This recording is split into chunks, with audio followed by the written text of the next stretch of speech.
Shës udhëheqësit të UÇK-s. Ne shpresojmë që ky verdikt jo sot, por në të ardhmen i gjykatës dhe trupit gjykues të jetë në të drejtën e tyre, në të drejtën tonë. Faleminderit shumë. Zonja Selimi, ju keni qenë vetë ushtare në UÇK. Si e keni parë ju si ushtarë dhe si pjesëtarë UÇK-s pretendimet e prokurorisë për qëllimet për cilat ju keni luftuar?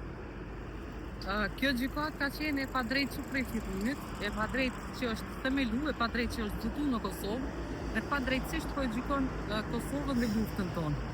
Ne si ushtarë qëndrojmë vam hapur sepse kemi bërë luftë çlirimtare. Dhe për këtë jam shumë e bindur se edhe gjykatësit do ta shohin këtë drejtë. Zonja Selimi, ju keni komunikuar me bashkëshortin tuaj pasi prokuroria dha pretencën për 45 vite burg për secilit?